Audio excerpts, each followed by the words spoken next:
Hey. Hey. Hello. Welcome to Technically Speaking. I'm Kyle. I'm Spencer. And I'm Trevor. All right, let's get right into the news. Well, I guess we should tell you what the show's about, huh? Before we go. Oh yeah, okay, so this is Technically Speaking. We talk about technically things. Well, Games.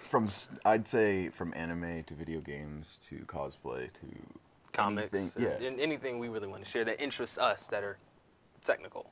Yeah, but mainly, geeky and Yeah. nerdy. But whatever. Anyway, let's get back into the news. Start off Spencer, with some start? stories, yeah. Yeah. Tango, a California-based startup company, has recently funded what they intend to be the world's most portable computer. Really small. So, the Tango, which is the name of the computer, is said to be the size of a small smartphone, or not really small, but the size of a smartphone. It has a 2 gigahertz quad-core advanced micro devices processor with integrated 3D graphics. See, whenever someone reads advanced micro devices out, I'm like, who's that? And then I'm like, AMD. oh, yeah. I just got that. Anyway. It's also said to have a small docking station about the size of an external CD drive that, when connected to the docking station, provides connectivity to a display, keyboard, and other devices via USB or LAN ports. It also has a small battery, so when you take it off the docking station, out of the docking station, it goes into sleep mode, so you don't lose any of your data. And when you reconnect, you pick up where you left off. Every time I hear about this, like, from you, I just want it more. It is seems really cool. Yeah. The fact that it houses all of that into one tiny thing about the size of a cell phone. Yeah. And then to have the 2 gigahertz quad-core processor, which is 0.63 less than my home computers, which I put a lot of money into. When you think about it, they're only a step away from actually putting that into smartphones we already have. Yeah, So, it's ridiculous. I thought the Galaxy S4 already has a quad. Does it? I think so. Does have a quad for it? These That things sounds sound like impressive now, familiar. but like 2 years from now, that's Yeah, just there's going to be gonna be the nothing like, standard. oh. Yeah. It's insane. They'll have like hex cores and 8 core. Yeah. But the funding goal for the Tango was about $100,000, and they're well over that with about 20 days left. So last I heard it was about 223,000, but they've made it. So Yeah, seems like it's gonna work out for them.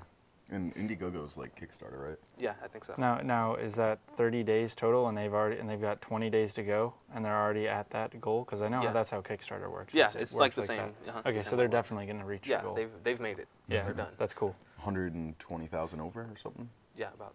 Oh, never mind. Okay. Yeah. Yeah, that's cool. Anyway, Yeah. Next story. So I'm gonna get the guy's name wrong probably, but there's a freelance developer in South Korea. His name is, I believe, Jae Kwon Ko. He's been developing a Kinect-based system for basically to monitor the demilitarized zone, which is where all the mines are in between North and South Korea. And they were all left there from the Korean War, I think. And the Kinect-based system is like an updated version of what they already had, because from what I read, they're using infrared-based systems to detect things moving within the zone to, send someone out to check on it. And the Kinect will improve everything about it. Right. There is this program that you connect your Kinect to you connect your Kinect to your computer, and then it's how they program different devices, probably how he's doing this one. And you're able to kind of just use the Kinect for any purpose you can think of. And, I mean, that would be for whatever you can make that camera, heat sensor, whatever that has to, which I thought that's a really cool idea. And then another thing I want to mention is I can't wait until the Oculus Rift is out of development and like commercially available. Yep. Because if you could put a Kinect and the Oculus Rift together, you have virtual reality. Yeah. You have it. Yeah. It's there. It's there. the most virtual you can get at this point in time with all our technology, Won't be stuck playing on Virtual Boy. Yeah. Man, there's so many games I want to play with that. But we should probably start our next story. Okay. Sure. All right. So I'll explain what this is for those that Probably might should. not know. No, I'm okay. There's nothing wrong with me. This is the Nintendo Power Glove. It's a controller that came out in the 80s, I believe, late 80s, and it came out in conjunction with the movie The Wizard. The Wizard featured a boy and his friends who went to a world championship for Nintendo games, and his rival gamer, the other person that was just as good as he was at the games. He was rich, he was snobby, and he pulls out this briefcase, and it's got this thing in it, and he's like, the Power Glove, it's so bad. And honestly, controller-wise and function-wise, this thing is horrible. This thing is absolutely terrible. It just looks really cool. But I'll lead this into a reason why I'm wearing this, and I might wear this for the rest of my life. The Nintendo World Championships, when they had them, it was all around the world. They had different competitions, and I think there were about 100 cartridges made total. And after the championships were over, they were supposed to be destroyed, gotten rid of. But I think 16 are known to still exist. So the 16 that are still known to exist are like the holy grail of Nintendo collector items. And one recently sold on eBay for over $100,000. That's ridiculous. Yeah, $100,000 for a small square 64 cartridge. plastic cartridge with a board in it. That you probably threw away as a kid. Yeah, exactly. If like, say your brother or his friend went to that championship. Oh, hey, want this? Sure. Garbage can. A couple months later, $100,000. Oh well. Or traded to a friend. You know? Yeah. But or what happened to you, your grandmother? oh yeah, my grandma garage sold all my Nintendo 64 when I was younger. So well, I don't want to get into that. Anyway, It's a sad story. But yeah, the copy of this, the game itself looks terrible. It was the label was torn off. Someone had scribbled on Super Mario written on top of the cartridge. It has, and it's still sold for that. and it's still sold for over $100,000. I think Imagine a mint condition. I don't even know. I really don't even know. Right. But I think it was $103,000 is what the cartridge sold for. It's insane. Well, on that note, we should get into our game review. Yeah. Yeah. Well, actually, All right. we're not gonna. Let's call it games we're good at. Yeah. Because we like to play a lot of games. That we're good at. Preferably. And this time around, we're going to be playing Super Smash Bros. Super Smash Bros. Yeah. Of our personal favorites. Been playing it since what, 90? Well, 98? I don't know if I got it when No, it came you know, out. But the just- game came out Yeah, in 98, 99. right. 99. So probably right around then. But anyway.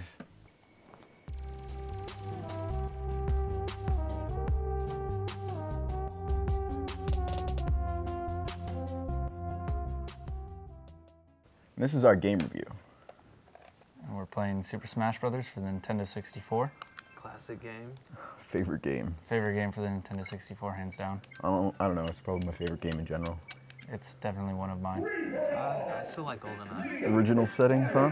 Yep. All right. Using my favorite character too. All right, so let's give a little background on Super Smash Bros. Yeah. It's from 1999, which is, I don't know, probably one of the first few games I've ever played in general. Yeah, I think the same for me. The 64 was the Yep. first system I got. Yeah, that was the It first my system I had too. I got a TV with it too. Yeah, I remember that. It was like a 13-inch. Yeah, the super small one. Yeah. Oh, my bad. I hit B. We chose our favorite characters, it seems, and Yeah, let's go back and talk about them. okay. Check them out. Okay, so the only one we don't have unlocked right now is Luigi, which My requires favorite a lot of character. work. But yeah. Yeah. But you got all the all-stars from the Nintendo franchise. You got Mario, Donkey Kong, Link, Samus, Captain Falcon, Ness, Yoshi, Kirby, Fox, Pikachu, and Jigglypuff. You know, if out of any of these characters that I wouldn't expect, I would not expect Jigglypuff. Yeah. I mean, it's in the newer versions like Melee and or Brawl. You know, Yeah. you kind of expect the more characters, so more Pokemon, but not this. Not Jigglypuff. Yeah. And yeah, Pikachu, out of all the Pokemon, you expect Pikachu, but not Jigglypuff. Yeah, right. Anyway, I chose Samus though because of the way he fights. I'm a big fan of Link. Strong hits, very versatile, quick. And Yeah, I was gonna say, what about you? I chose Mario because he can throw like crazy. Him and Luigi. They both throw, and I'll do that. Yeah. So, And that fireball. yeah, the fire. Oh God. And Luigi's on stage. Yeah, I'm good with that fireball. All right, let's I like Hyrule. Hyrule Castle is like the biggest map. It's the easiest one to just. It's just versatile. That's my favorite, Plain Disease, but Yeah. we can go Hyrule. Yeah, if you don't mind. Yeah, I don't mind. I don't know. It just provides the best game, I think. All right. Okay. And Oh, and all of these stages are all from different games, from the different characters. Peach's Castle, Congo Jungle, Hyrule Castle. yeah, The list goes on. and if we didn't say it before, all the characters are from different video games from the 64 and actually previous systems, I believe, too. Yeah, because NES is from Earthbound, and Earthbound there hasn't been a game for since the Super Nintendo. They planned on making Earthbound 64, but it never happened. All right, well, let's get on this.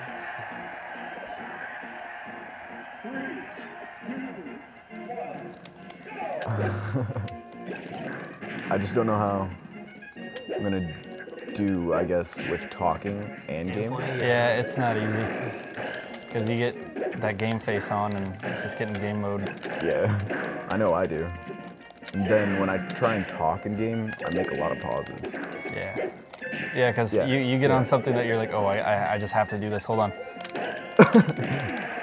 Living example right now. No, no. Okay, that's the one thing I hate about Trevor whenever I play this game is always gets the damn. Oh. See, exactly. There we go with the conversation. It gets dropped. Yep. Sorry, I was trying to defend myself from Spencer over there. You did a mighty good job. Yeah. I'm really good at getting back on the level. Well, if he gets a star rod, that's what I can't stand. We should probably talk about like. Oh, what we right, like, yeah, though. items. So there's all kinds of different items. This right here, what I'm about to grab, is a heart container. I'm grabbing a crate if That I can get up there. You better not take reduces- my crate. Oh, okay, and also there's a damage counter at the bottom of the screen where all those small head icons are our lives. So what we like to do is we like to play with 5 stock, which is 5 lives. Once you lose all your lives, obviously you die. Yeah, it's a general tournament rule, I'm pretty sure, Yeah. to use 5 lives. I finally got That up there. regular The crate setting. disappeared. So the damage, the percentage down there is a damage percentage, and the more damage that you take, it increases, and the more damage that you take, the farther you get thrown when you're hit. So the more likely that you'll fall off the screen and die. I'm doing horrible. I was doing better when we played earlier.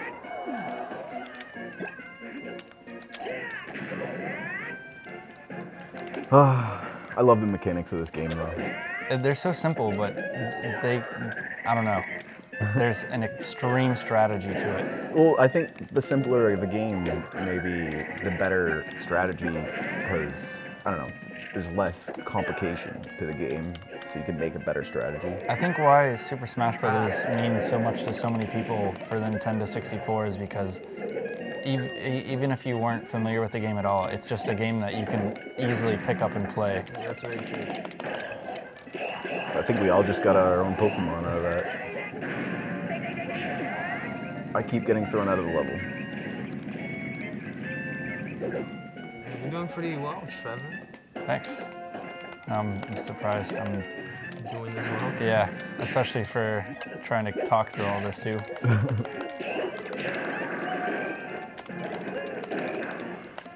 I don't want to say that's why I'm losing, but I do at the same time. And that was an awesome Thank you. dodge. That was. You knew I was going to say that, huh? Oh, But yeah, like back to That was nasty. about the game, so this is still a review, not just us gaming. right. Okay, so we'll talk about items. So there's got to be at least 40 or 50 items. Yeah, and they're all from the different games. Yeah. And so the Star Rod, I believe, is from Kirby. Yep. Well, I don't know.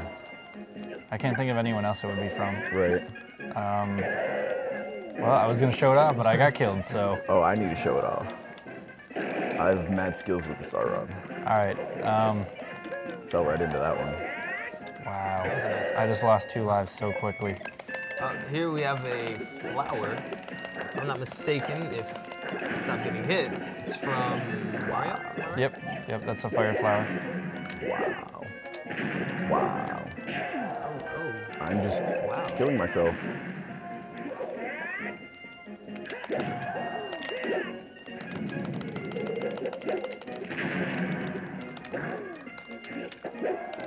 That was a beautiful jump.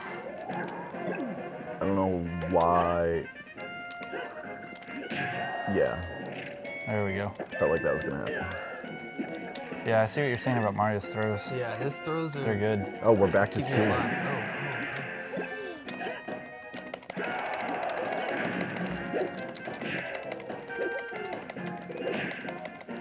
This is not a good combo to be in. One of my favorite things on here is recovering from a fall.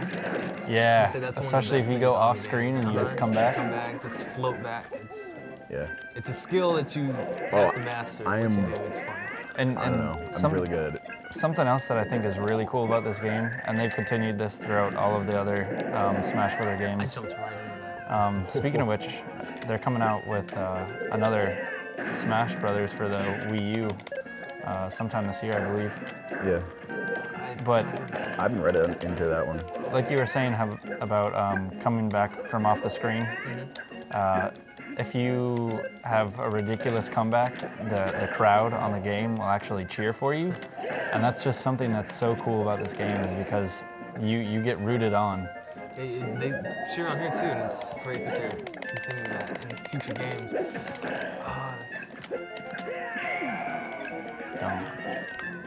Yeah, I really don't like Trevor with items either. Damn it! Could I say that? I Yeah. don't see why not. Yeah, it's College. pretty sure. I'm doing my best not to swear, so.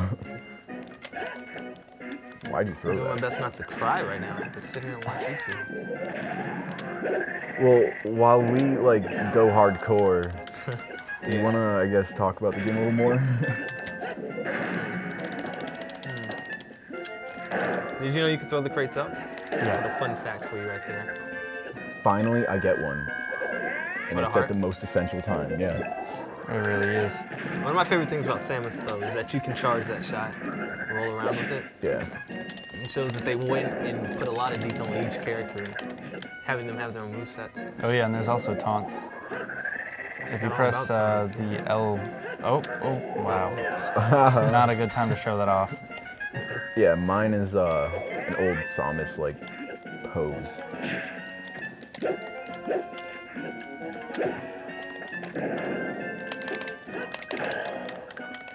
Damn.